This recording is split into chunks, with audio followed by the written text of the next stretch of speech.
All right, Bud, let's see. What is the new college football playoff projection looking like? Yeah, this is probably going to be a lengthy segment. So I'm going to roll through what we have here, and I'm going to talk through it.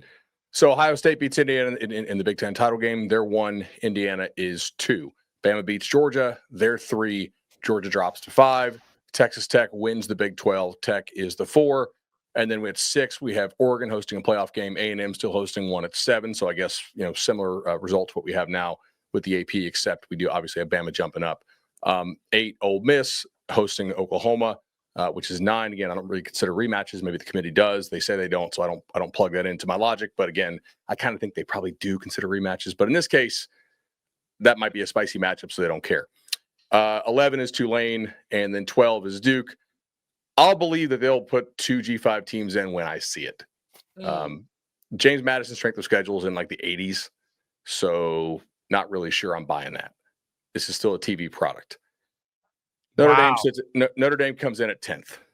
Counterpoint to the TV product.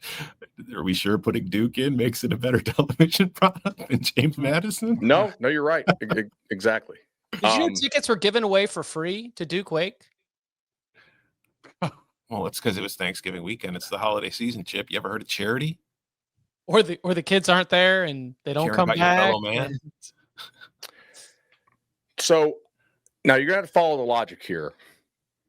But as of last night when I made this, and I asked around as people who work at various places, and I was like, hey, why can we not bet Bama to miss the playoff? Right? Now, FanDuel finally hung a number on Bama to make or miss the playoff in the middle of the night, and it was like Bama minus 4,000 in plus 1,300 out. And that got bet a little bit, but it's still like 1150. I saw what call she had, and that's like, the spread was just not, it wasn't like people weren't posting both sides. It wasn't really a mature market. Not that this really is. It's been out in the middle of the night for what, like 10 hours now. So looking at this,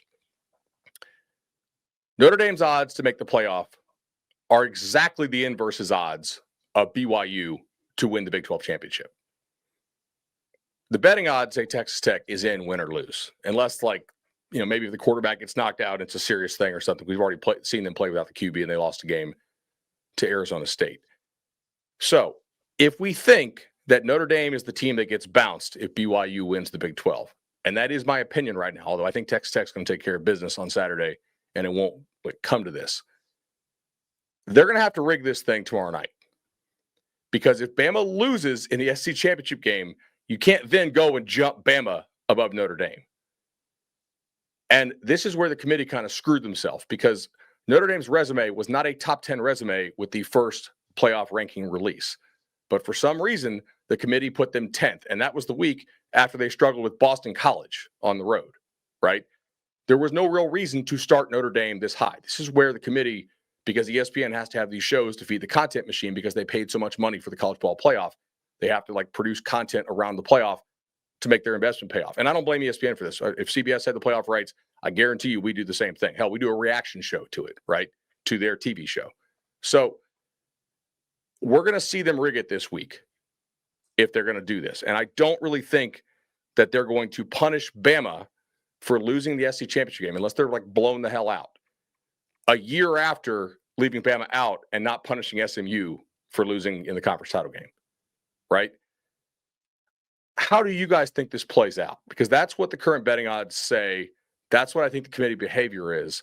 But if you think that the week-to-week rankings matter at all, they've kind of backed themselves into a corner. And then there's more. So if they hold on, can I answer? Yeah, please, can I answer?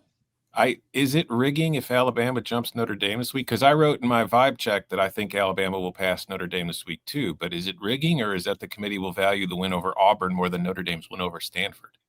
Totally fair. And I think that's probably what they'll do. But then we get a really interesting situation here, guys. Because if they do that this week, you know what that triggers? Notre Dame's going to be in the same pot as Miami. And then the head-to-head is supposed to come into play. Were they not? If you pre-rig this to prevent Bama from not getting in if they lose the SEC title game and BYU wins the Big 12, you also might end up a scenario in which Miami is now in the same pod as Notre Dame on the same footing, especially because they beat Pitt by more than Notre Dame did. Yeah, I was going to say, if you could make an argument that this would be a time where they put Miami ahead of Notre Dame. Mm-hmm. Right. And then in that case, Notre Dame's kind of in for a week as an at-large. And if BYU wins, they, Miami's bumped. They definitely weren't in the same pod last week, right? Notre Dame and Miami. It kind of depends on like pods work. I know. I thought it was threes, but I thought they were not yet. But if you do it like straight line threes, then I think yes. If they've determined that Ohio State is a pod into itself, then no. Right. You move from 3-team pods to 4-team pods after like number 12. It gets deeper as you get deeper into the rankings. I think that Alabama. I want to be in a pod with all of you guys. I think Alabama has no chance of missing the college football playoff. I agree. Unless like Simpson has some kind of big ass injury or something and they get blown out. Nope. What if he's healthy and they get blown out? Nope. I still think it's a no. I think they'll rig it. It's really easy. We're not going to punish you for losing your conference championship game to another team that we think is one of the best in the country. Right. So then is BYU safe? No. BYU's not in now. BYU's not in now. And I'm not convinced that they have the same protectionist level of the non. Right, because it's the Big 12. I mean, that's the thing you really should say is that the SEC loser is not going to get left out. Who are the two leagues that determine the future of the format? Right. Yeah. Do you think does Indiana or loser of the no one give away any picks? The loser of the Big 10 championship game, do they risk losing a bye? Yes. No. The Big 10? No, not a chance. Okay. No. But what if it's by 3 touchdowns, 21 points? I don't think so. No. Really? Ohio State has wins over Texas. Indiana has wins over like Oregon, Penn State. Like, no, I know a one-loss resume compared to the other one-loss resumes, they're still going to have the better overall resume. And their only losses to the number 1 or 2 team in the country. Well, my name's Joey McGuire, and let me remind you about my quarterback was hurt. Okay, I mean we're undefeated when we've had healthy quarterbacks. And if you're a defensive lineman and you want to be in first class, come on to Texas Tech. I believe the first for the 4 buys will be Ohio State, Indiana, Georgia, and then depending on the result of the SEC championship, Alabama or Texas Tech. So we all agree if BYU wins, Notre Dame's out. Yes. Wait. I don't know if I think so.